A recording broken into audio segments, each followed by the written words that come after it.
Mingalarရှင် Nippon POS ကပြန်လဲကြိုဆိုလိုက်ပါတယ်ရှင်ဒီနေ့အသက်ရောက်ရှိလာတဲ့ MP905 YouTube model လေးကို unboxing လုပ်ပြပေးသွားမှာဖြစ်ပါတယ်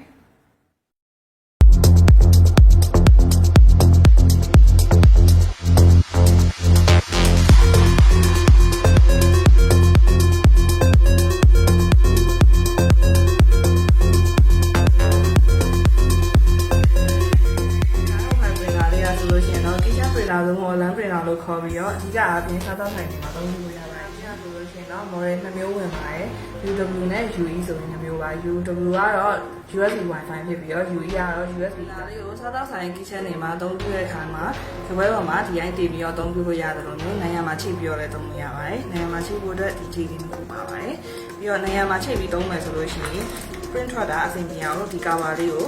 ဒီလိုလေးတက်ပြီးတော့လည်းသုံးလို့ရပါတယ်။ printer လေးမှာလို့ဆိုတော့ printer ရဲ့ paper ရှင်နဲ့ roller ရဲ့ power ကြိုးရဲ့ adapter ရဲ့အရာ USB ကြိုးလေးရဲ့ manual program driver လေးရဲ့ဒီပါ printer လေးကို test print ထုတ်ပြအောင်ဖြစ်ပြီးတော့ lens system လုံးပုံပြပေးမှာဖြစ်ပါတယ်